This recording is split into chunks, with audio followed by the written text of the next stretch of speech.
Mount Abu, सृष्टि परिवर्तन की प्रक्रिया का स्थान।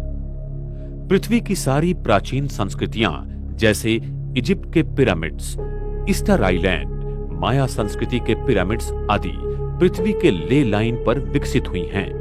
प्राचीन संस्कृतियों ने इन्हीं स्थानों से पृथ्वी के चुंबकीय गाभा को ईथर ऊर्जा मिलने वाली वास्तुशिल्पों का निर्माण किया था, जिससे पृथ्वी को वो ईथर शक्ति मिल सके। अगर इन्हीं स्थानों को एक रेखा से जोड़ा जाए तो उस पर माउंट आबू, ये भारत का स्थान अरावली पर्वत में आता है।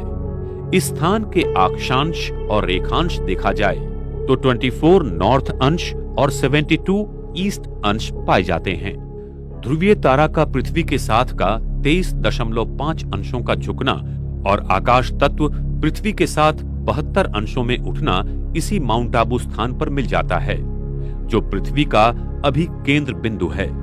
तो विश्व परिवर्तन की प्रक्रिया यहीं से शुरू होती है। जिस प्राचीन राजयोग को सीखने की चाहत सारा संसार करता है, उसी राजयोग को सिखाने के लिए स्वयं सर्वोच्च परमात्मा शिव इस माउंट आबू की धरा पर आकर सारे विश्व का परिवर्तन कर रहे हैं। प्रकृति की होने वाली विराट परिवर्तन क्रिया की घटना को हम विनाश के रूप में देखेंगे। उस समय धरती का गुरुत्वीय केंद्र आबू पर्वत के नीचे होगा, जहां पारा भारी मात्रा में है, और यही गुरुत्वीय केंद्र उस परम धाम के शुभ विवर के गुरुत्वीय केंद्र से सरल रेखा में जुड़ जाएगा और विश्व की समस्त आत्माओं को परमात्मा धर्मराज के रूप में फिर से शुद्ध बनाकर वापस घर ले जाएगा। परम धाम के शुभ विवर का द्वार हर 5000 वर्ष के बाद खुलता है।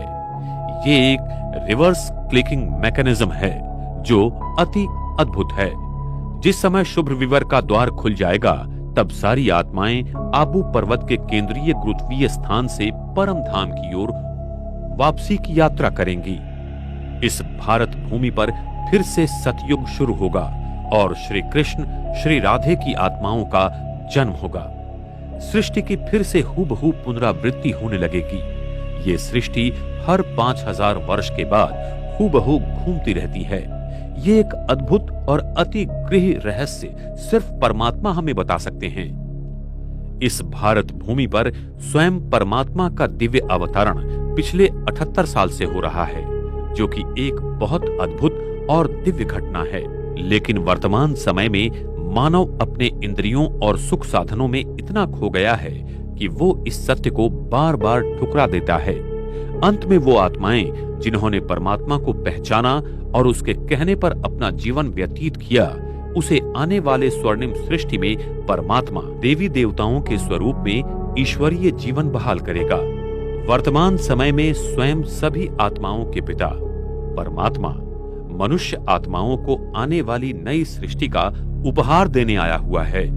इसलिए हरेक आत्मा अपना उपहार उस परम पिता परमात्मा से लेकर स्वयं को ईश्वरीय शक्ति से भरपूर करे, जिससे इस पृथ्वी पर आने वाली स्वर्णिम सृष्टि में वो जाने के लायक बन सके तथा ईश्वर के इस महान कार्य में सहयोगी बनकर आने वाली स्वर्णिम सृष्टि का निर्माता बनकर अपना भाग्य बनाए।